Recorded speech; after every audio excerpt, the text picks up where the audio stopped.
Bonsoir à tous. Pour enregistrer cette émission qui a pour titre Les Hommes de l'Ombre, c'est-à-dire les agents secrets, émission qui coïncide avec le 50e anniversaire de la victoire sur l'Allemagne nazie. Donc pour enregistrer cette émission, nous sommes aux Invalides, plus particulièrement au musée de l'armée des Invalides, et qui présente actuellement une exposition qui est à la fois passionnante et très émouvante, intitulée « Ensemble, ils ont libéré la France ». Alors Raymond Noulens, plutôt colonel Noulens, vous êtes le conservateur du musée de l'armée, vous êtes le commissaire de cette exposition. Alors dites-nous comme ça, en introduction à cette émission, avant que je présente les agents secrets, combien y a-t-il d'objets présentés et que racontent ces objets? Alors cette exposition a une ambition assez élevée.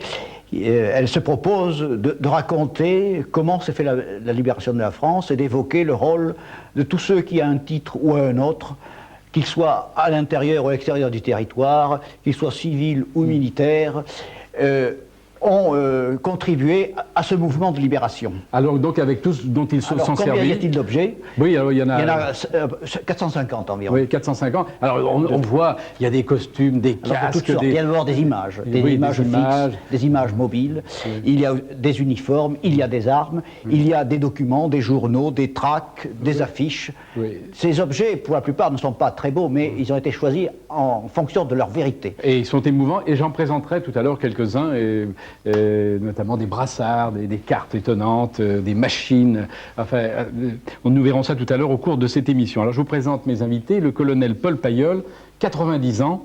Vous avez été avant la guerre le chef de la section allemande du contre-espionnage français, puis pendant la guerre vous avez officiellement dirigé les services secrets français. Autrement dit, de 1935 à 1945, c'est vous qui avez mené, l'un de ceux qui avez mené la lutte contre les services secrets nazis. Vous racontez votre vie à Alain-Gilles Minella dans un livre intitulé « L'homme des services secrets » aux éditions Julliard. Ouvrage qui a été préfacé par l'amiral Pierre Lacoste. Alors vous nous direz tout à l'heure, amiral, pourquoi vous admirez Paul Pailleul. Alors, Anatoly Gourevitch, 81 ans, vous êtes un citoyen russe, vous vivez actuellement à Saint-Pétersbourg, vous publiez chez Grasset vos souvenirs d'agents secrets sous le nom de Kent. Vous avez été le collaborateur de Léopold, du fameux Léopold Trepper, le chef du réseau de renseignement le plus important et le plus efficace de la Deuxième Guerre mondiale, qu'on appelle l'Orchestre Rouge. Vous n'êtes pas tout à fait d'accord là-dessus, mais enfin, on en parlera tout à l'heure. Alors, dans votre livre, intitulé « Un certain Monsieur Kent », vous nous présentez d'ailleurs un Trepper très différent de celui que nous avait raconté Gilles Perrault dans un livre très célèbre qui a été lu par beaucoup de Français, qui s'intitule « L'Orchestre Rouge » aux éditions Fayard, et dont vous avez tiré un film dont nous verrons d'ailleurs tout à l'heure un extrait. Mais on va commencer par vous, Paul Pailleul. Et alors, on va commencer par vous, mais pas tout à fait par vous. J'ai envie de commencer par un agent secret que personne en France ne connaît, ou bien que vous lui ayez consacré un livre il y a, je ne sais pas, 10 ou 15 ans. Il s'appelle Haché.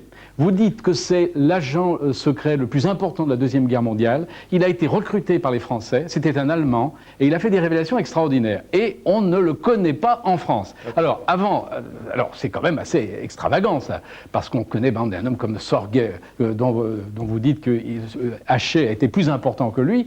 Donc là, il y a un véritable mystère. Alors, ce Haché, c'est un Allemand, il s'appelle en vérité Hans Thilo Schmidt. C'est ça. Et c'est de lui-même qu'il est venu se présenter, qu'il a offert ses services. Tout à fait. Avant de vous exposer cette affaire, je voudrais tout de même mettre une petite chose au point. Oui. Celui qui a déclaré que Hans Thilo Schmidt était l'espion qui avait eu la plus grande influence pour la Deuxième Guerre mondiale, ce n'est pas moi, c'est l'historien américain David Kahn. Oui. Et c'est unanimement connu désormais, en Amérique comme en Angleterre d'ailleurs, que Hans Thilo Schmidt a été un des principaux agents des services de renseignement de la Deuxième Guerre mondiale. Alors son nom de code c'était Haché.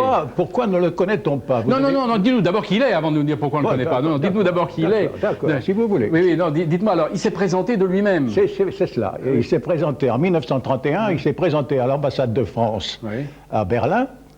Il a fait des offres de service en disant qu'il était dans un service spécial du ministère de la Guerre allemand.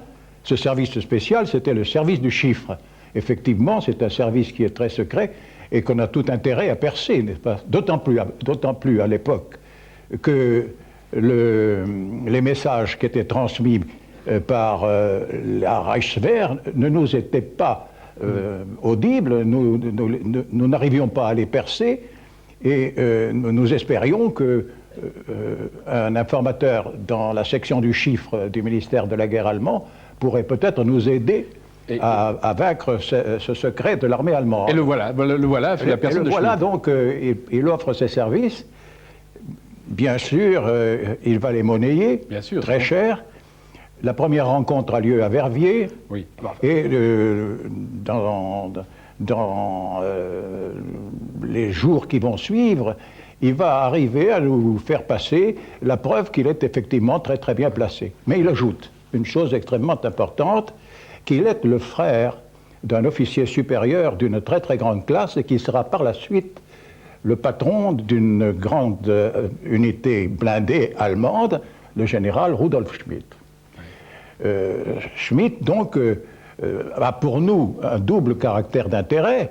D'une part, percer les secrets de la transmission allemande, et d'autre part, obtenir par l'intermédiaire de son frère des informations sur le devenir de l'armée allemande et son réarmement. Ouais. Ce qui fait que pendant toute cette période qui va de 1931 jusqu'à 1940, nous aurons de sa part des informations de tout premier ordre. Ouais.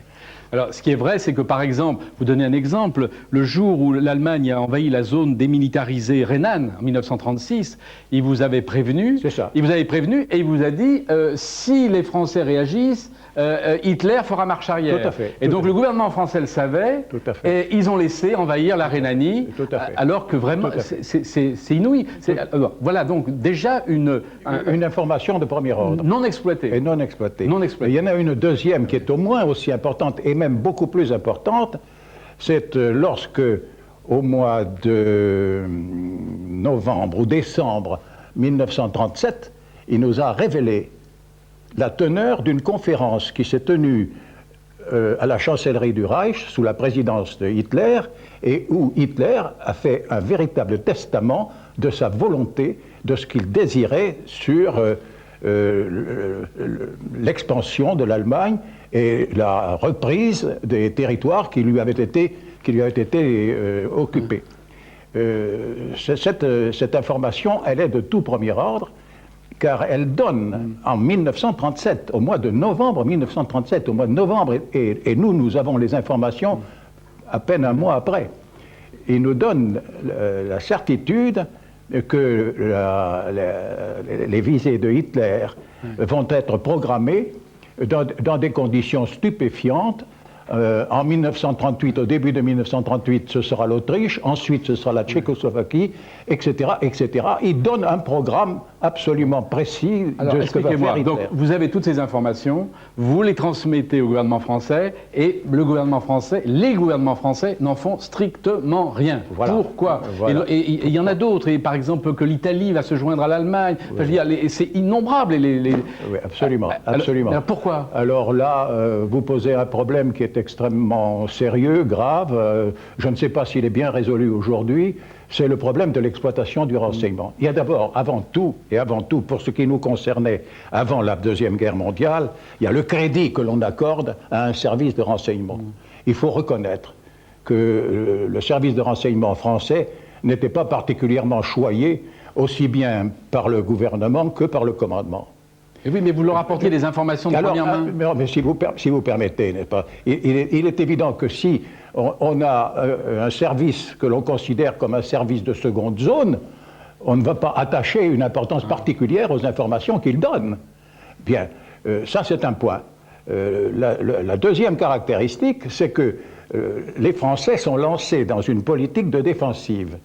Or, d'après ce que nous savons, et notamment d'après le document de 1937 dont je parlais tout à l'heure, il était évident qu'il faudrait non pas une politique défensive, mais une politique offensive pour s'opposer aux intentions de Hitler. Personne n'en veut. Bon, mais comme la politique défensive était incrustée dans l'esprit du gouvernement, dans l'esprit aussi de la population française, il faut bien le dire ça, il est évident que les nouvelles ou les informations qui pouvaient aller à l'encontre de cette politique n'étaient pas estimées comme elles auraient dû l'être. Et vous donnez d'autres explications, par exemple celle-ci, c'est-à-dire qu'un renseignement... Il y a également une autre explication, c'est ce que vous dites, n'est-ce pas? C'est qu'il y a toute une succession, d'étapes pour arriver au sommet du commandement ou au sommet du gouvernement. C'est pas le chef du service de renseignement français de l'époque transmet à un officier qui est le chef du deuxième bureau. Le chef du deuxième bureau transmet cela au chef d'état-major de l'armée, le chef d'état-major de l'armée au-dessus, etc., etc. Et chaque fois, pour éviter de commettre une bévue, chacun édulcore le renseignement d'origine. Et on le stérilise. Ça doit toujours se passer ainsi. Et on le stérilise. Oui, je crois que ça a toujours été ainsi, ça sera toujours plus ou moins ainsi. Et il ne faudrait pas croire que ça ne se passe qu'en France. Une des affaires les plus stupéfiantes, et que M. Gourevitch montre dans son livre aussi, c'est la façon dont Staline a refusé tous les avertissements relatifs à l'attaque allemande de 1941. C'est absolument stupéfiant. Ce n'est pas un seul service qui lui a donné ces renseignements, c'est l'ensemble. Alors, on se demande à quoi servent les services secrets si on n'écoute pas les informations qui les rapportent. Par contre, certains autres ont beaucoup écouté, et c'est le cas de Churchill en particulier, et c'est aussi le cas d'Hitler qui a su comprendre, dans l'affaire que vous venez de raconter, de rappeler, c'est-à-dire celle de cette réunion secrète de 1937, Hitler n'a jamais oublié qu'il y avait eu une fuite par rapport à cette affaire, et pendant des années, il a exigé qu'on fasse la chasse à ceux qui étaient à l'origine, et il a fini par trouver Hans Thilo Schmidt. Alors, Haché a donc non seulement donné des informations politiques de première main, mais il a aussi... Il a donné également le secret de la machine Enigma. Donc, voilà. La machine Enigma que vous avez là. Voilà, qui est exposée ici, au musée de l'armée, et qui est donc, c'est une machine donc inventée par les Allemands, et qui est stupéfiante, parce que, vous voyez, là je vais appuyer par exemple sur le S, hop, et ben, c'est le W qui s'allume. Je rappuie sur le S, et ben, c'est le G qui s'allume. Alors je vais rappeler sur le S, là c'est le R qui s'allume, et ainsi de suite. Donc le B, c'est le EL. C'est jamais les mêmes lettres. Donc évidemment, c'était très compliqué, en tout cas à l'époque, de comprendre une machine. Et c'est lui qui a donné donc... Oui, tout à fait. Il faut bien dire, n'est-ce pas, qu'il ne s'agit pas là d'une machine de transmission. Oui. Il s'agit d'une machine qui transforme le message en clair en message fermé. Oui. Et ce message fermé, n'est-ce pas, pour pouvoir le reconstituer, il faut avoir la même machine, et la même machine réglée de la même façon que la machine émettrice. Oui. Ce qui est extrêmement compliqué, parce que les Allemands changeaient le réglage très très fréquemment. Alors bien sûr, ils ont distribué cette machine d'une façon assez importante. On parle d'un chiffre de l'ordre de 70 000, alors qu'en France, nous n'en avions pas. Ouais. Et les grandes unités allemandes ont été servies avec cette machine dans des conditions de secret et d'efficacité extrême. Oui. Alors, donc, lui, Haché, vous a transmis le code qui vous permettait de... Alors, mais excusez-moi, j'ai reçu cette semaine un livre, Betty Pack, l'espionne qui changea le cours de l'histoire, chez Albin Michel. Vous la connaissez, cette Betty Pack? Non. Eh bien, c'est un livre traduit américain, et c'est une américaine qui a été, paraît-il, une célèbre espionne, et qui elle-même a transmis aux Alliés les secrets de la fameuse machine Enigma, parce qu'il est vrai qu'elle a couché avec une bonne partie de l'état-major allemand, et donc elle a recueilli sur l'oreiller... Ça me paraît un peu fantaisiste. Ah, je ne peux pas imaginer... Ça me paraît un peu fantaisiste. Bon, enfin voilà, mais écoutez, voilà, je vous transmets ce livre, mais l'oreiller quand même a toujours été quand même un lieu très adéquat. Hein, je vois très mal comment sur l'oreiller on peut décomposer la machine Enigma et reconstituer les conditions de réglage. On ne reste pas toujours sur l'oreiller, après... Oui, j'entends. Oui. Enfin, bon, voilà c'est assez curieux. Amiral Lacoste, il est mort on ne sait pas comment il est mort. Il a été dénoncé par l'agent recruteur que nous avions et qu'il avait recruté. Il a été dénoncé au début de 1943. Il a été transféré à Berlin. À cette époque-là, il était dans un autre service. Et par ailleurs, lorsqu'il a été arrêté, il a disparu. On ne sait pas très bien s'il s'est empoisonné ou s'il a été exécuté. Ça s'est passé au mois de mars 1943. Alors, Amiral Lacoste, pourquoi avez-vous préfacé, parce que vous avez beaucoup d'admiration, pourquoi admirez-vous beaucoup Paul Pailleur? J'ai été tout à fait emballé par ce livre qui me semble venir en plus tout à fait au bon moment, parce qu'il y a à nouveau une rupture dans l'histoire. Nous sommes dans une nouvelle époque. Nous sommes sortis de l'ambiance de guerre qui était celle de la guerre froide et nous rentrons donc dans une nouvelle ère. Et le témoignage du colonel Paillol est tout à fait passionnant parce que, en plus, il est tout à fait pur, n'est-ce pas? C'est 35-45 et le récit de l'action d'un service de contre-espionnage militaire dans cette période extrêmement troublée est, à mon avis, tout à fait exemplaire parce qu'il montre la continuité d'une volonté, d'un professionnalisme au service d'une vision de patriote. Alors, et ça, c'est extraordinaire. Alors, Gilles Perrault, il vous a étonné, le colonel Paillol vous a... Ah bah oui, enfin, je n'ai pas attendu ce livre pour le connaître. Non, le livre m'a passionné, et je dirais bien sûr, grâce à vos réponses, mais aussi aux questions de votre complice, officier traitant en quelque sorte, oui, qui est un demi-siècle plus jeune et qui pose des questions très judicieuses. Je dois dire que le livre est très alerte et très... oui, moi j'ai trouvé ça passionnant, et notamment alors la réflexion du colonel Paillol sur l'exploitation du renseignement et sur cette espèce de refus d'un pouvoir d'accepter une nouvelle qui signifie au fond la mort. C'est Staline pour l'annonce de Barbarossa, en 1941 il n'est pas prêt. C'est Hitler pour le débarquement de Normandie. Il les attend au Pas-de-Calais, où là il est beaucoup plus fort. Bon, on pourrait multiplier les exemples. On dit que le soleil ni la mort ne peuvent se regarder en face. Eh bien, les gouvernements refusent la mauvaise nouvelle. Et puis aussi, le colonel Paillol montre bien, enfin, ses atermoiements, ses difficultés. Là, je voulais vous poser une question, justement, parce que vous faites grand cas des militaires et des qualités des militaires dans votre livre, et vous avez sûrement raison, et je ne vais pas dire le contraire dans cette maison, mais voilà. Vous dites les échelons hiérarchiques, etc., ça, ce sont les services français sur tout ce temps-là. Un Allen Dulles, par exemple, aux États-Unis, chef des services secrets, il a le contact immédiat avec Roosevelt parce qu'il est du même monde que Roosevelt. Dempsey, en Angleterre, le chef opérationnel de l'IS, bon, il est du même monde. Je suis tout à fait du même monde. C'est ça, c'est dommage. Alors que vous avez ces échelons hiérarchiques, et comme vous le dites, là vous l'écrivez très justement à mon avis, on édulcore. Celui qui a le renseignement à la source, il dit, ben voilà, c'est du 100%, bon, mais celui qui transmet le renseignement, il est moins sûr puisqu'il ne connaît pas la source. Ça c'est très important. Bien sûr. Bien sûr. J'ajoute que Canaris lui-même a l'oreille de Hitler. Il voit Hitler quand il veut. Il voit Hitler quand il veut. Et une autre information qui est quand même étonnante dans le livre, c'est que le colonel Paillol a été le seul officier français à connaître le jour et l'heure et l'endroit du débarquement. Personne d'autre. Écoutez, là, voyez-vous, il faut préciser quelles étaient mes fonctions. Oui. Hein, j'étais chef des services de contre-espionnage et de sécurité militaire.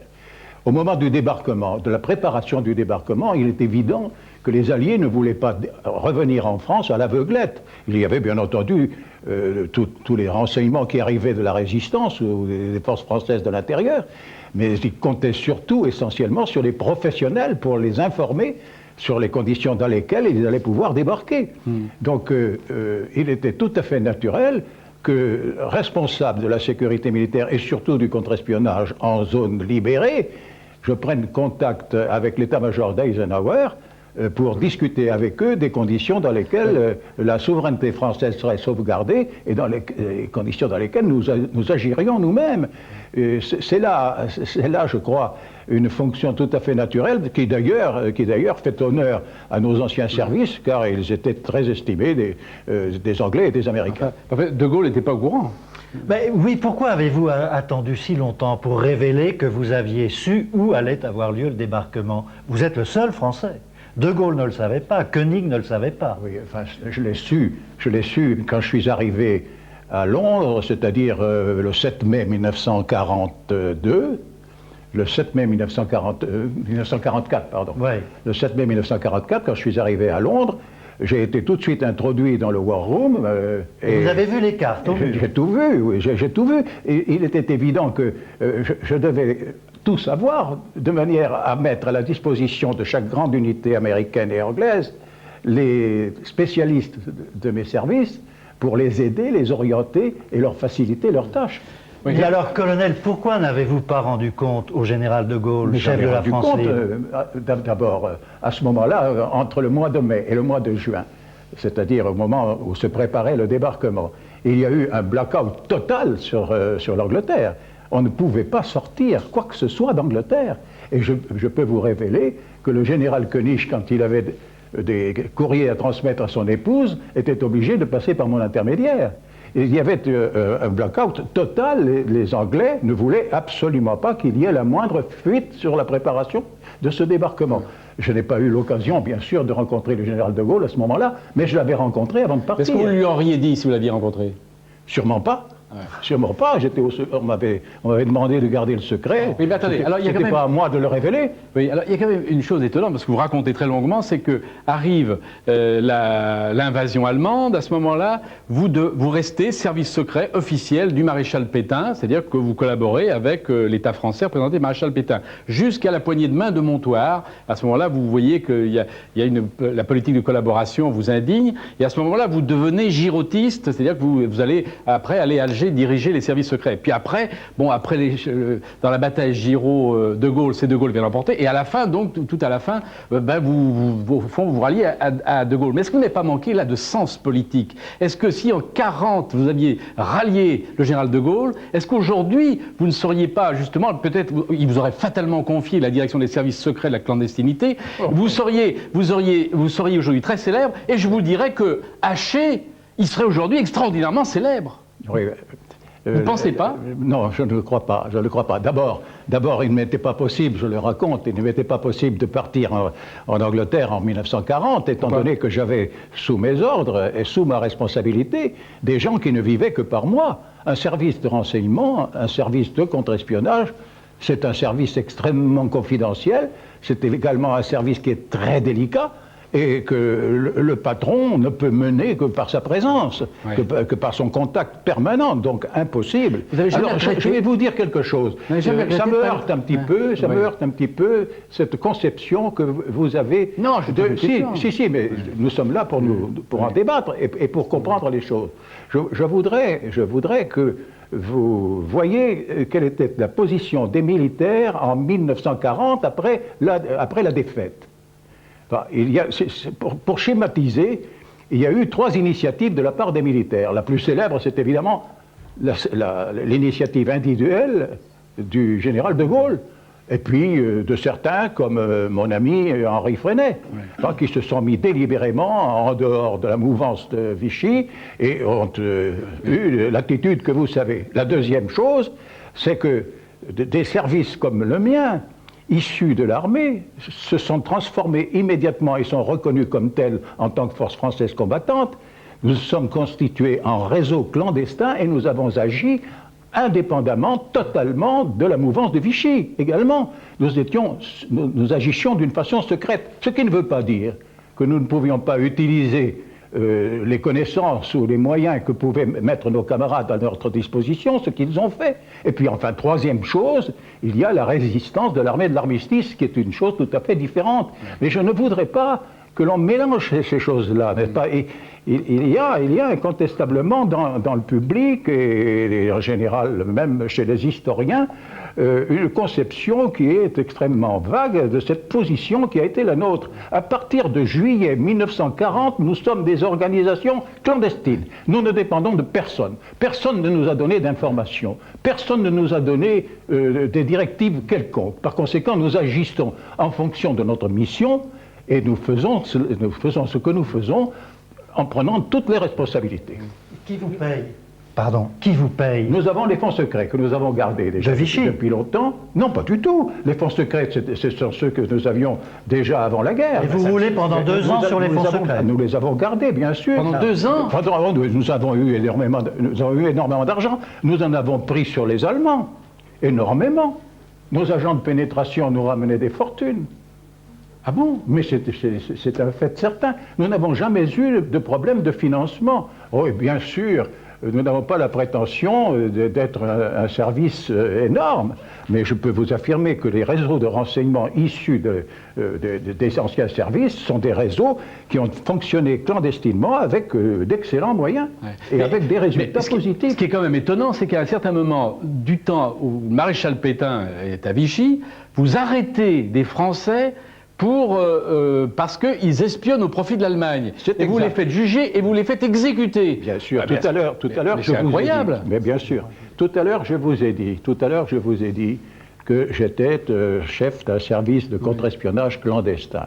Notre rôle, c'était d'empêcher la pénétration de l'Abwehr ou des services spéciaux allemands en zone libre, bien sûr, mais surtout en Afrique du Nord. Et chaque fois que nous avons trouvé des informations qui nous permettaient de couper la route à ces gens-là, nous avons demandé à l'armée de l'armistice, et c'est là un des aspects de la résistance de l'armée de l'armistice, de les prendre en compte et de les juger. Il ne faut pas oublier que l'armistice n'était pas la fin de la guerre. Il y avait un embryon de souveraineté nationale dans la zone libre. Et alors, il y a eu un certain nombre d'agents de l'Allemagne qui ont été exécutés. Et le dernier qui a été exécuté, c'est un agent que nous avions trouvé dans le groupe d'Henri Freinet, dans le groupe Combat, qui travaillait pour les Allemands et qui avait été à l'origine de nombreuses arrestations dans le groupe Combat. Nous l'avons fait arrêter à Lyon au mois d'avril 1942. Il a été condamné à mort par le tribunal militaire de Lyon et exécuté sur l'heure. Ça vous étonne pas, ça, Gilles Perrault? Ah, ben non, mais ça c'est incontestable, bien sûr. Non, mais cette mouvance, quand même, ces services secrets officiels qui vivent avec de l'argent, des fonds secrets, et qui n'appartiennent pas à la résistance, c'est étonnant quand même. Qui sont une des premières formes de résistance.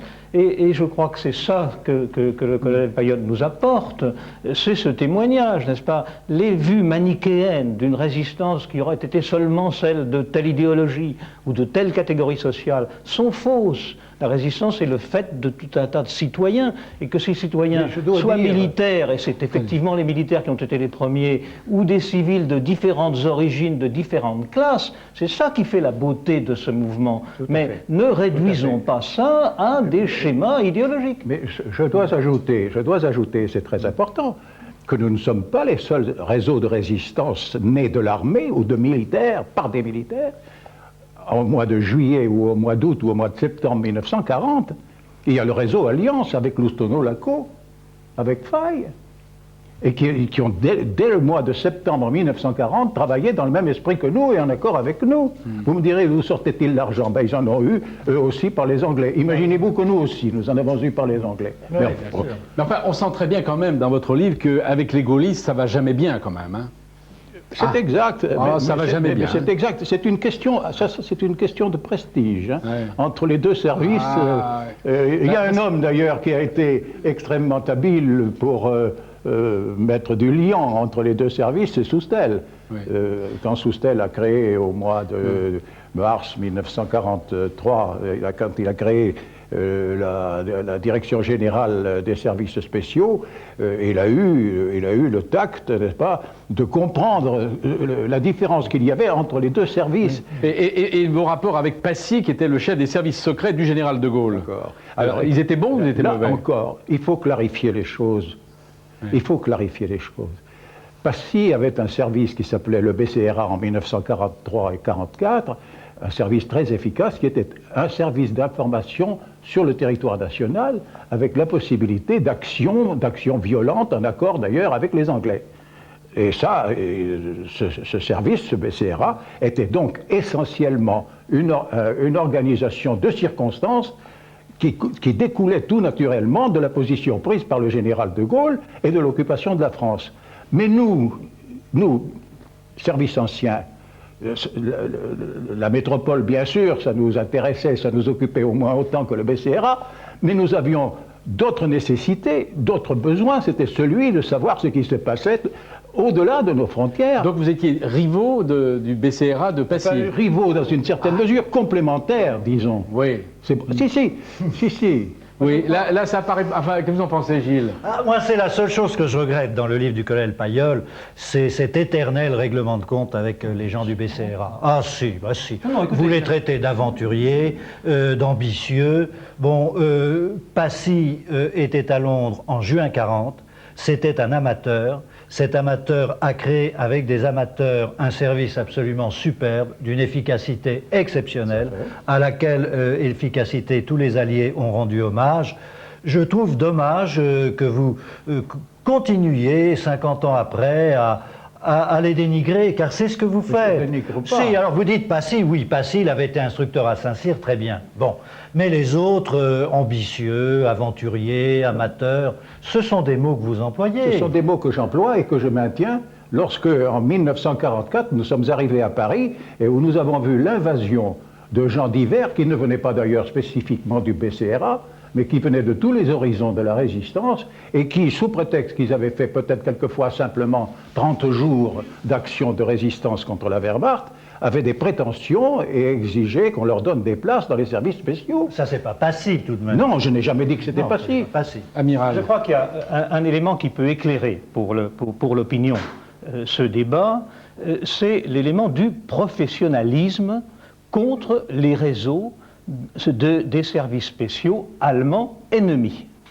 Et de ce point de vue-là, le BCRA n'avait pas les qualités professionnelles, les connaissances professionnelles nécessaires pour faire l'intrusion dans l'Abwehr, pour avoir des agents dans la Gestapo et pour mener en toute sécurité, avec les règles professionnelles de la sécurité, les actions de prévention du débarquement en France. Je crois qu'une des choses qui apparaît dans votre livre, c'est que le général de Gaulle, politiquement, a tout fait, et Dieu sait, pour empêcher l'AMGOT, c'est-à-dire le gouvernement militaire américain sur la France occupée, au même titre que sur l'Allemagne occupée, et grâce au professionnalisme démontré par les gens du colonel Paillol, les gens de l'intelligence service ont été de notre côté pour dire aux Américains il n'est pas nécessaire d'avoir un gouvernement civil, les gens que nous connaissons, nous nous en portons garant. Je crois que c'est un élément tout à fait fondamental. Oui.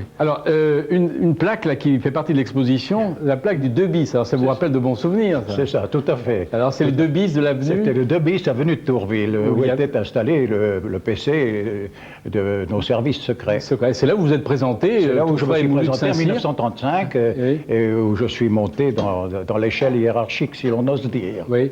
Alors, avant de donner la parole à M. Gourevitch, je voudrais présenter, vous allez nous commenter, mon colonel, quelques pièces Oui. que vous avez la gentillesse de nous prêter. Alors ça, c'est des brassards. L'exposition porte témoignage Oui. de tout ce qui a été raconté. Ce sont des brassards FFI que les FFI créés au début Oui. de 1944 portent pour être reconnus comme des combattants. Alors, voilà un autre. Voilà, pardon. Alors il y en a un. Oui. Voilà celui-là qui est beau. Et puis celui-là est C'est un étonnant. type un peu spécial, c'était Oui. un brassard pour que portaient les maquis ukrainiens. Oui, à cause Ce sont voilà. des Ukrainiens de la Wehrmacht qui étaient passés du côté des Alliés et qui avaient constitué un maquis du côté de Lyon, dans la région de Lyon. Et donc il y avait ce bleu. Ils avaient le jaune, c'est le jaune. C'est le jaune. Le jaune d'Ukraine, oui. Voilà. Alors ça paraît que on dit c'est une carte. Eh bien non, c'est un foulard. C'est un foulard. C'est un foulard que portaient les agents secrets, sur lesquels il y avait des renseignements sur la France. Il y a toutes les limites des différentes zones qui départageaient la France, zones libres, enfin anciennement libres, occupées, zones interdites. Et donc quand ils etc. sautaient en parachute, ils avaient ça Ils autour du avaient cou. ça, oui, autour du cou. oui. Autour du cou. Alors, ceci est un petit paquet. Là, il est léger parce qu'il n'y a rien dedans. Mais allez. Le financement de la résistance a posé des problèmes. Ouais. Et le grand argentier de la résistance, finalement, c'était Jean Moulin, comme délégué du général de Gaulle, à partir de 1942. Et c'est lui qui recevait les fonds, c'est lui qui est arrivé, en revenant de Londres en 1942, il a sauté en parachute, il s'est posé en Provence le 1er ou le 2 janvier 1942, il a porté les premiers fonds secrets, 250 000 francs. Et puis après, les financements arrivaient en parachute. Par parachute. Alors ça, Avec c'est une dans des boîte qui paquets tenait de- 1 million. 1 million de francs. Oui. 1 million de francs, Oui. dans une boîte comme celle-ci, et Pour la il y mission avait 1 million de Loès, oui. francs. Et Il y avait la c'était- solde de tout un mois. Là. Et donc c'était remis à Jean Moulin, et ça, c'est la petite machine à calculer de Alors, Jean Moulin. Jean Moulin était le grand argentier de la résistance, ce qui lui donnait beaucoup de crédit, parce qu'il avait reçu pour mission d'unifier la résistance et derrière le général de Gaulle. La résistance en 1942 était encore très dispersée, et le fait d'être le grand distributeur des crédits renforçait son autorité sur les différents mouvements de résistance. C'est comme ça qu'il les a unifiés derrière le général de Gaulle. Et puis ça, c'est peut-être plus classique, mais c'est toujours émouvant de voir ces Alors, journaux clandestins. La propagande a été un des grands thèmes d'action des mouvements de résistance. Ils avaient chacun leur journal, ou certains avaient plusieurs journaux, et le mouvement Combat sortait une feuille qu'il appelait Combat, à laquelle d'ailleurs il s'était identifié, et le mouvement Libération, qui a été créé en 1940 autour de Cavaillès, d'Emmanuel Dastier de la Végérie, avait aussi son journal qui s'appelait Libération, et le mouvement aussi s'appelait Libération. Alors, Anatoly Gourevitch, agent secret de l'URSS, on va dire ce que vous avez fait. Quand êtes-vous venu pour la première fois en France? Je suis venu en France pour la première fois, 1937, en passant par Paris, en Espagne, Pour faire la guerre d'Espagne. pour faire la guerre là. Après, vous êtes retourné en URSS et vous êtes revenu la seconde fois quand? Je suis retourné à Moscou, 1938, et de nouveau j'étais ici à Paris en 1939, au mois d'avril, environ le 20 avril. À ce moment-là, vous êtes un agent secret et vous allez quitter la France en 1945. 5. Oui.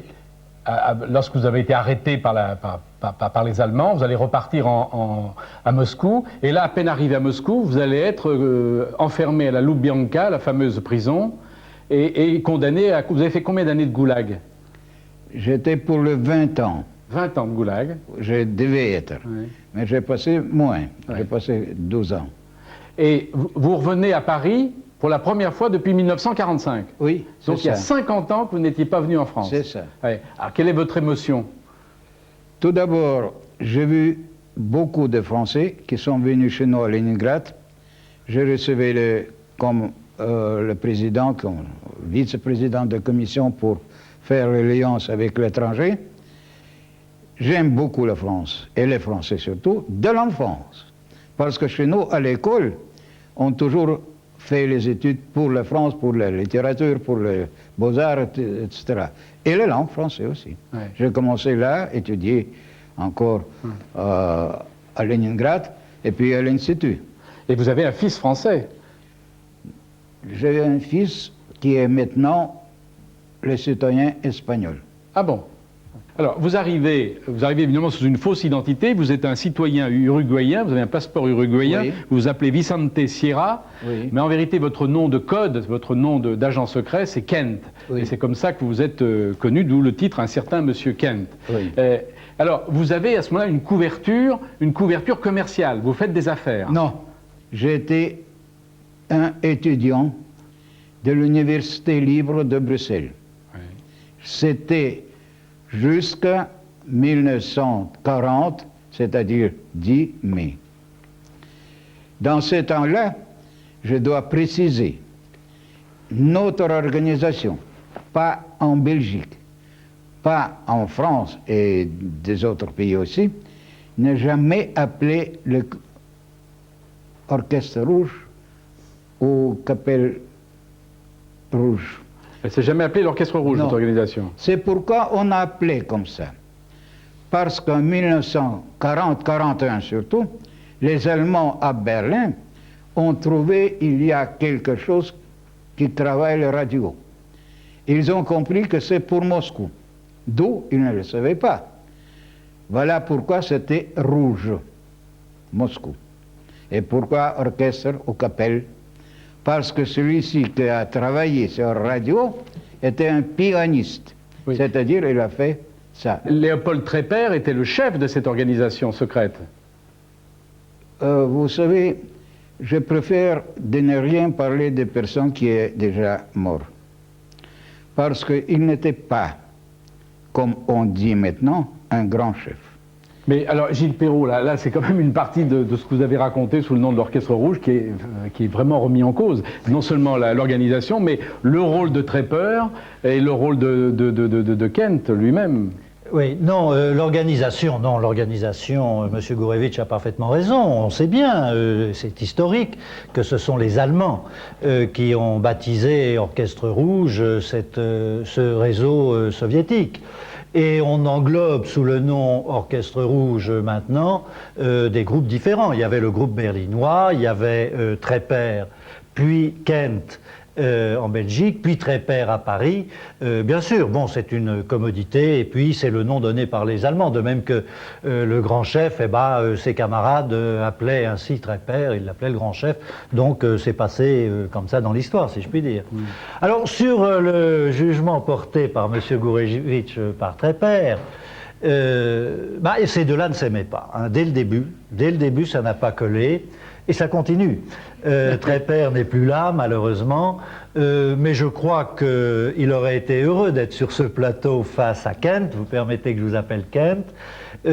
Ça continue à ne pas aller. Bon, voilà. Alors, non, écoutez, l'histoire de l'Orchestre Rouge ne se fonde pas seulement sur le récit de Trepper ou sur le récit de M. Gourevitch. Il y a maintenant des historiens tout à fait patentés qui travaillent sur cette organisation, et Dieu merci, donc on est au-delà des témoignages individuels et des jugements portés par les uns sur les autres. Vous avez tiré un film de l'Orchestre Rouge, le film de Jacques Rouffio. Alors j'ai pris une scène où on voit ces deux personnages qui appartiennent à l'histoire secrète mais qui ne s'aimaient pas, vous venez de le dire, Gilles Perrault. Alors c'est Trepper qui est joué par Claude Brasseur, et Kent, qui probablement n'a jamais vu ce film, qui est joué par Martin Lamotte. Écoutez leur conversation. Une fois de plus, le groupe des Berlinois déconne. Une semaine sans émission. Le centre veut que leur renseignement passe par notre émetteur. Normal, non? Oui, bien sûr. Sauf qu'on en est déjà à 3 heures d'émission par nuit. Avec les renseignements des Berlinois, ça fera 5 heures. Sinon plus. Une vraie folie. Et en plus, Rita a repéré une camionnette qui tourne dans le quartier. Elle m'en a parlé. Elle s'affole pour un rien. Bon. Tu vas partir pour Berlin établir la liaison entre eux et nous. Débrouille-toi pour les Ausweis. Aucun problème. Je dois rencontrer qui, où, quand?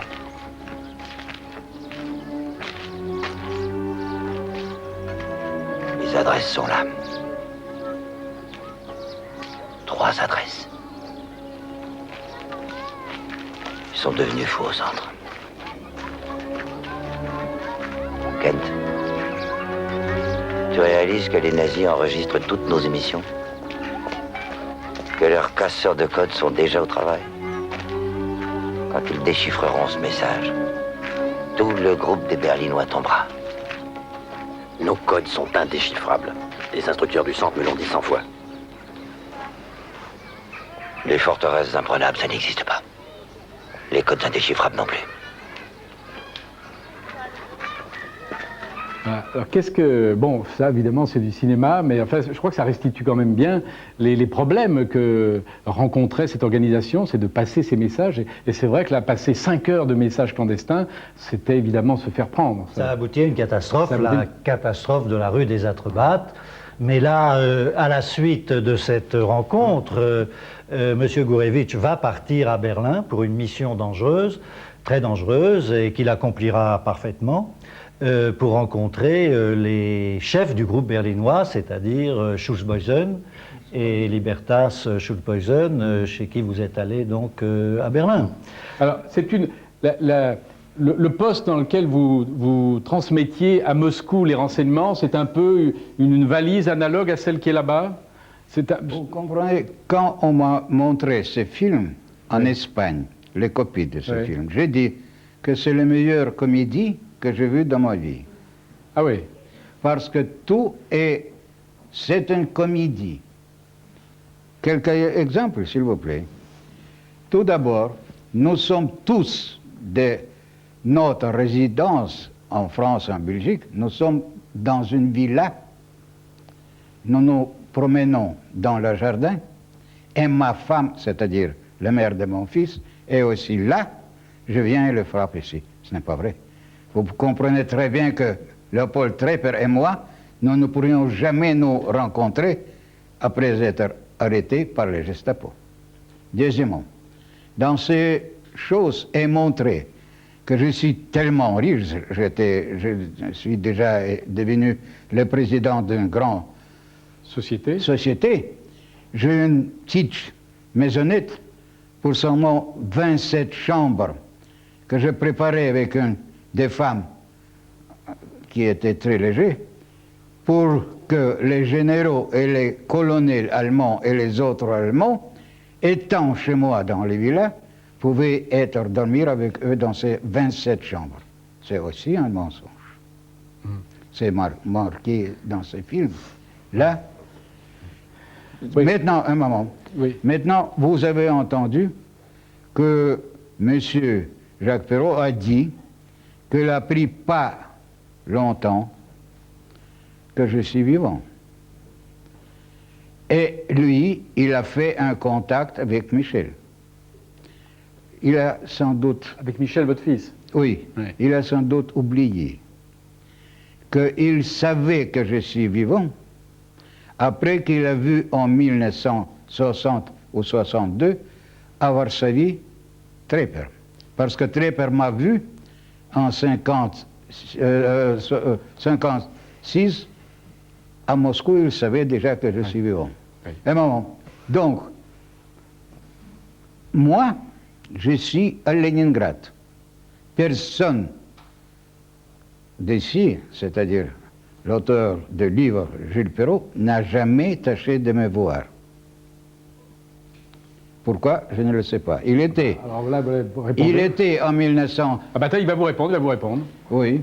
Je peux vous dire que quand j'ai vu Trepper en 1965 à Varsovie, il ignorait le sort de Kent, que je l'ai ignoré moi-même jusqu'à il y a quelques années, au moment de la perestroïka, où un ami journaliste soviétique m'a donné les coordonnées de M. Gourevitch, et ma femme a immédiatement téléphoné, car je n'étais pas chez moi, à Luc Michel en Espagne pour lui dire, eh bien voilà, ton père est vivant et il est à Leningrad, voilà son adresse. Bon, il est évident que si j'avais su que vous étiez vivant et que vous étiez à Leningrad, je serais allé vous voir. D'ailleurs, quand j'ai su que vous étiez vivant et à Leningrad, je vous ai appelé et je vous ai dit, j'arrive. Et vous m'avez dit non, je ne veux pas vous voir. Je l'ai regretté. Il faut toujours se parler. Ici, dans ce métier, non, colonel Payol, il faut toujours se parler. Ici, le mémoire de monsieur qui a parlé maintenant est très mauvais. Parce qu'en 1965, il est venu à Bruxelles, chez la mère de Michel, et il a annoncé que je suis vivant, que je suis vivant. Et de ce temps-là, ils m'ont fait les recherches. C'est tout d'abord. Puis, j'ai reçu vraiment la proposition de faire une rencontre. Voilà, c'est la lettre. Dans cette lettre, c'est écrit qu'il a appris que je veux écrire mes mémoires avec mon fils. Il regrette beaucoup que lui, il ne peut pas le faire. Non, pas du tout, pas du tout. Alors, voilà, vous pouvez le lire. Et ici, c'est marqué très bien qu'il voulait bien que j'écris, car moi, je suis la seule personne qui peut dire la vérité, étant donné que je suis seulement le vivant. Ah oui, mais non, c'est pas parce qu'on est le dernier vivant, M. Gourevitch, qu'on dit la vérité. Les morts ne sont plus là pour dire leur vérité, mais ils l'ont quelquefois écrite, et elle a pu être enregistrée.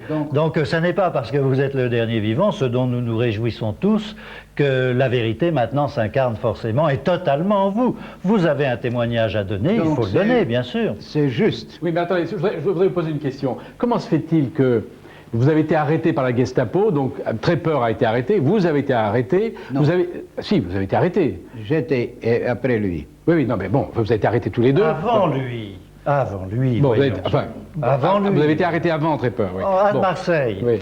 Bon, mais vous n'avez été fusillé ni l'un ni l'autre. La veille du passage de la ligne de démarcation. Absolument. Vous avez été fusillé ni l'un ni l'autre, mais vous, dans vos mémoires, vous dites que Trepper immédiatement s'est mis à collaborer avec la Gestapo, et de son côté, Trepper a dit que vous, Kent, vous aviez été un traître et que vous aviez collaboré avec la Gestapo. Alors, qui croire? Je dois vous dire un grand merci à M.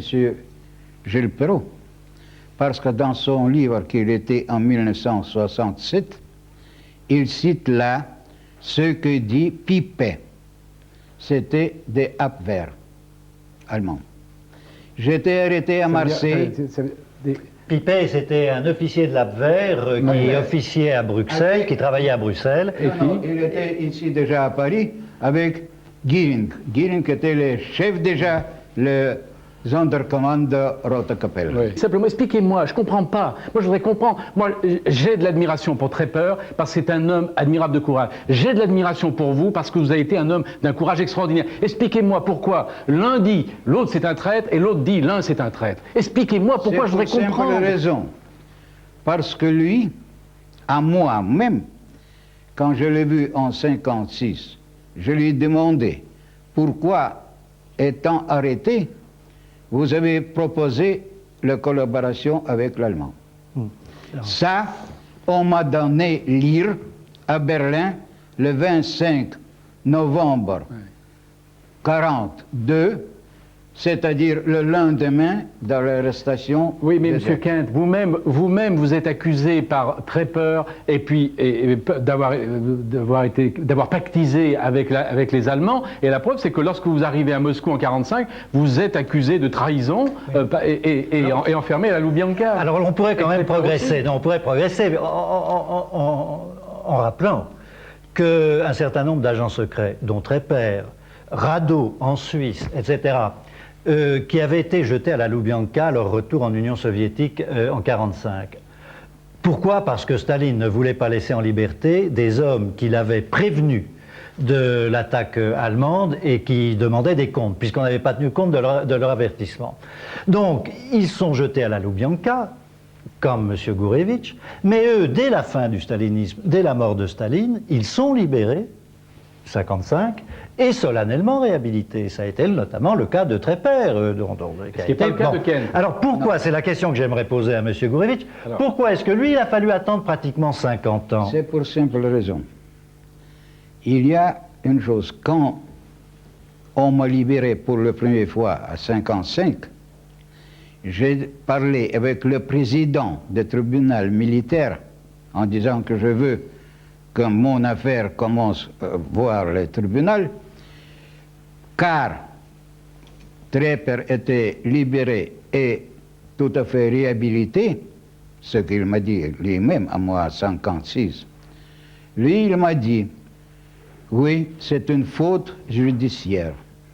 Nous n'avions pas assez de documents. Non, c'est justement ce que vous avez entendu maintenant. On a reçu tout d'abord, en 1940, un moment, la première information que la guerre commencera, que Hitler prépare la guerre. La deuxième chose, j'ai transmis au mois d'octobre, de novembre, ce que Harro Schulz-Boysen m'a donné en Allemagne, très important. Oui, non mais ça c'est pas contestable. Non mais attendez, Gilles Perrault ne conteste pas ça, que vous avez été un formidable agent secret, que vous avez, au péril de votre vie, transmis sur ces machines infernales, dont voici après, vous n'avez même pas pu bénéficier à l'époque de la réduction, parce qu'après c'est 43, 44. Hein, c'est 44. C'est 44, donc c'est déjà des petites machines. Elles n'ont pas ces grosses machines avec lesquelles on se fait prendre là. Donc attendez, on ne met pas en cause. Là vous avez transmis des secrets extraordinaires dont les Russes sont servis ou pas. Mais simplement, moi ce qui m'émeut dans cette affaire, et je pense que ça émeut Gilles Perrault, et vous tous, on se dit, mais comment ces deux hommes qui ont manifesté tant de courage, comment ensuite, d'abord, par quel mystère n'ont-ils pas été fusillés l'un et l'autre par la Gestapo? Ah non, mais ça, non, c'est pas un mystère. Non, mais c'est pas un mystère. Non, parce que la Gestapo avait un plan. C'était d'utiliser Trepper et Kent pour intoxiquer Moscou. Ça s'appelait le grand jeu. Est-ce qu'ils y sont arrivés? Alors, c'est là tout de même que Trepper est exceptionnel. Trepper, du sein même de la Gestapo, et un homme de sa stature, vous imaginez comme il était surveillé, a réussi à prévenir Moscou de ce plan. Bon, depuis quelques années, moi je l'ai écrit en 67, et je l'ai écrit en tremblant, ça paraissait tellement fou. Ce type qui, détenu par la Gestapo, réussit à prévenir Moscou par l'intermédiaire du Parti communiste français. Depuis quelques années, on avait trouvé des traces de tout ça. Patrick Trottmann, notamment, avait trouvé des traces. Et maintenant, c'est récent. Un historien allemand vient de trouver le rapport de Trepper, je l'ai ici, le rapport de Trepper, transmis, Trepper est arrêté en novembre 42, en janvier 43, il le transmet ce rapport à Moscou pour expliquer à Moscou ce qui se passe, les arrestations, le grand jeu, l'intoxication. Le rapport est là et c'est terriblement émouvant de lire ce rapport qui a été écrit du sein même de la Gestapo. Alors, colonel Paillol, vous êtes un expert, un agent capturé qui réussit ça, tout de même, c'est pas mal, non? Est-ce que Kent a réussi la même chose? Non, Kent n'a pas réussi la même chose. Je trouve que chaque chose doit être vérifiée. Le rapport dont on parle maintenant, c'était écrit au mois d'avril 1943. Et c'est été venu à Moscou au mois de juillet. Dans ce rapport, comme maintenant j'ai trouvé dans le dossier, c'est marqué que moi je suis un traître. C'est écrit Gilles Perrault. Trepper. Vous affirmez que vous n'étiez pas un traître? Non, parce que j'ai sauvé personne. Maintenant, on a dit au procurateur, personne n'était pas arrêté à cause de moi. C'est vrai. Oui. C'est vrai, personne n'a été arrêté. Personne. Tandis que je ne voulais pas maintenant parler de Trepper parce qu'il était mort. Tandis qu'à cause de lui, non, on avait arrêté beaucoup de gens. Surtout après ce qu'il a couru de Gestapo. Alors écoutez, il y a un directeur de la DST en France. Vous ne savez pas ce que c'est qu'un directeur de la DST, c'est quelqu'un d'important, qui a écrit cela. Et nous l'avons fait condamner pour diffamation. Je vais vous donner un exemple. Rochet. Rochet. Oui. Je vais vous donner un exemple. Un document de la Gestapo, car les documents de la Gestapo mentent, bien sûr, puisqu'ils faisaient ce grand jeu. Les gens de la Gestapo de Paris devaient convaincre ceux de Berlin que Trepper était à leurs bottes. Ils lui ont donc attribué un certain nombre d'arrestations. Et par exemple, Trepper avait son bras droit, un fidèle, un homme avec lequel il militait depuis 20 ans, depuis leur enfance, Hillel Katz. Vous lisez le rapport de la Gestapo et vous lisez que Trepper a accepté de livrer Katz, il lui a téléphoné, il lui a donné rendez-vous à une station de métro, Katz a été arrêté. Bon, c'est clair, c'est fini. Trepper est responsable. Alors, à ce procès qui a été passionnant, on a eu des témoignages qui remettaient en cause cette version officielle. La veuve de Katz, la femme de Katz, qui a vu son mari après l'arrestation de Trepper, est venue le dire. Mais non, mon mari savait parfaitement que Trepper était arrêté. Il a assisté à son arrestation. Il le couvrait, il a assisté à l'arrestation. Il ne pouvait pas intervenir, bien sûr. La maîtresse de l'époque de Trepper, la très belle Georgie de Winter, a donné son témoignage. Elle a appris l'arrestation de Trepper de la bouche même de Katz, au café Le Chien qui fume, boulevard pas loin d'ici, des Invalides. Ce qui signifie que pour croire que Trepper a livré Katz, il faudrait admettre que Katz, sachant que Trepper est aux mains de la Gestapo, se rende à un rendez-vous donné par téléphone par Trepper. C'est évidemment inconcevable. Et pour chacun des 4 ou 5 personnes que le document, le rapport de la Gestapo, dont le rapport de la Gestapo attribue l'arrestation à Trepper, nous avons pu faire la même démonstration. C'est bien pourquoi un tribunal français a condamné un préfet français, directeur de la DST, pour diffamation d'un agent soviétique. C'est tout de même exceptionnel. Il fallait que la diffamation soit bien. grave.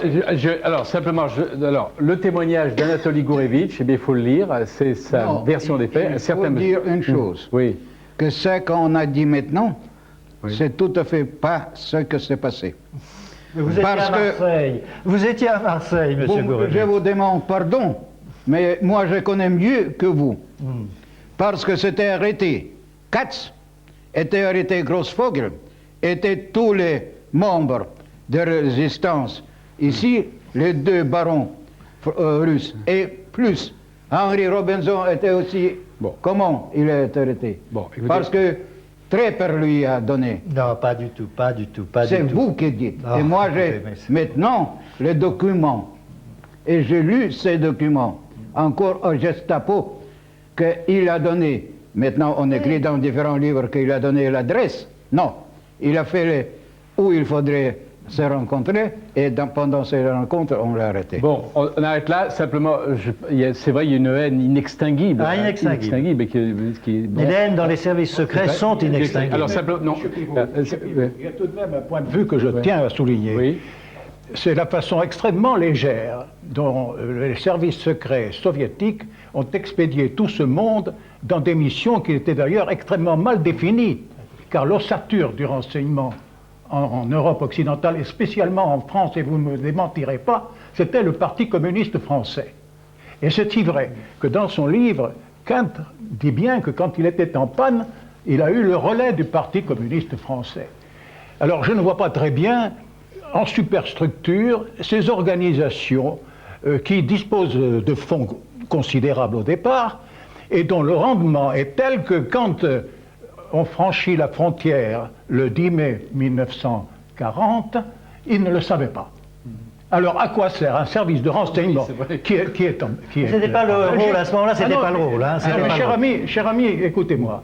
C'était pas le rôle du tout. Reconnaissez tout de même que sur le plan de la recherche, sur le plan du renseignement pur, il y a une faiblesse incontestable de la part du service de renseignement soviétique. Vous savez bien que avant le déclenchement de la guerre, de la vraie guerre, Trepper ne devait que poser les bases de son réseau et non pas commencer un travail de renseignement. Sur le reste, je vous rejoins. Pensez que quand M. Gourevitch est envoyé en Belgique, il est très surpris en descendant à la gare d'entendre des gens parler une langue bizarre. On ne lui a pas dit que les Belges parlaient aussi le flamand. Après, en 1940, on lui dit prenez la suite. Ouais.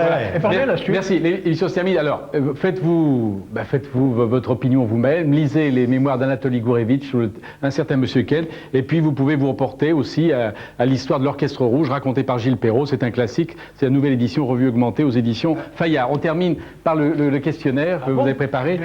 Votre mot préféré, Enthousiasme. Le mot que vous détestez, Monsieur Payeul. Espionnage. Votre drogue favorite. Votre drogue favorite. Le football. Ah oui, et l'Olympique de Marseille, parce que vous êtes un supporter de l'Olympique de Marseille. Le son, le bruit que vous aimez. Ah, le chant des oiseaux. Et le son, le bruit que vous détestez. La radio, quand elle n'est pas de chez moi. Votre juron, gros mot ou blasphème favori. Salaud. Homme ou femme pour illustrer un nouveau billet de banque. Un couple de paysans. Le métier que vous n'auriez pas aimé faire. Espion. Comment? Mais oui, je suis un contre-espion, je ne suis pas un espion. Ah oui, vous êtes un Je suis contre-espion. désolé, Oui. mon métier était de chasser les espions. Hein? La plante, l'arbre ou Quand l'animal. je vois le déballage, Oui. je me rends compte de ce que ça donne. La plante, l'arbre ou l'animal dans lequel vous aimeriez être réincarné. Voulez-vous répéter? La plante, l'arbre ou l'animal dans lequel vous aimeriez être réincarné. Un chêne. Un chêne. Et enfin, si Dieu existe, qu'aimeriez-vous, après votre mort, l'entendre vous dire? À vous, Paul Payeul. Venez vite, vos parents vous attendent. Merci. Alors, je terminerai par, à propos des camps de concentration. Lisez ce témoignage d'un cinéaste qui s'appelle Willy Holt, c'est un témoignage très simple, trop modeste à mon avis. Il raconte ce que c'était. Alors, le titre est un peu énigmatique, mais quand on lit le livre, il est très beau. Femmes en deuil sur un camion aux éditions Nil. Et puis, ça c'est une cassette contre l'oubli, un film témoignage d'archives souvent inédite, écrit par William Carrel, Jean-Charles Degnaud et Philippe Alfonsi. C'est édité par France Télévisions Distribution.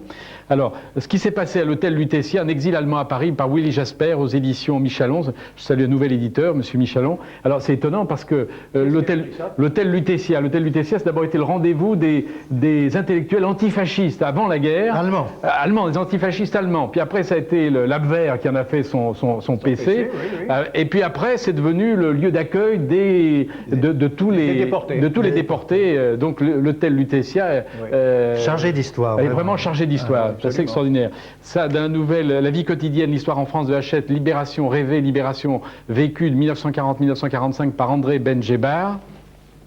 Alors ça, c'est le catalogue de cette exposition que je vous engage à voir ici. Ensemble, ils ont libéré la France, publié par Hachette et les musées de l'armée. Ça, c'est Pierre Miquel, le 8 mai, Le Monde bascule, aux éditions du Chêne. Un très bel album avec des photos, évidemment, qui sont très émouvantes. Je signale d'autre part, ça des Hitchcock, là c'est dans la collection de Frédéric, 3 titres, Agent secret, Une femme disparaît, L'homme qui en savait trop, édité par Polygram Vidéo, et puis aussi Casablanca, qui est quand même le film de Curtis, le film de référence sur la résistance, avec donc Bogart et Bergman. Je signale aussi ceci, les Victoridis, ce sont des enregistrements qui ont été faits pour les soldats américains pendant la guerre, à la demande de l'armée américaine. Alors, on y entend donc Count Basie, Ellington, Armstrong, Art Tatum, c'est chez Milan, et on entend même d'ailleurs les souhaits d'encouragement des musiciens à tous ces soldats. Et puis, Christian Ranucci, 20 ans après, c'est l'édition Juillard qui publie ce texte. Il y a votre nom, Gilles Perrault, parce que vous avez écrit évidemment Le Pullover rouge qui raconte l'histoire de Ranucci. Il y a aussi le nom de Jean-Denis Brodin de l'Académie française, célèbre avocat. Daniel Suez-Larivière, oui. Jean-François Le Forcenet. C'est un livre qui fait le point de l'affaire, je dirais, depuis 1978, et il s'est passé beaucoup de choses. On a trouvé beaucoup de choses intéressantes et même passionnantes, et je crois qu'il fallait que le public le sache, et c'est donc pourquoi on a écrit ces textes. Je crois que c'est intéressant. Et puis l'autre jour, avec l'émission d'André Comte-Sponville, j'ai oublié de présenter cet ouvrage qui est une bonne histoire de ce qu'on appelle les French Doctors, les 25 ans d'épopée des hommes et des femmes qui ont inventé la médecine humanitaire. C'est chez Robert Laffont. Merci à tous d'être venus, et merci spécial à vous, colonel Noulins, de nous avoir accueillis dans votre très beau musée. Merci à tous, bonsoir à tous et à la semaine prochaine.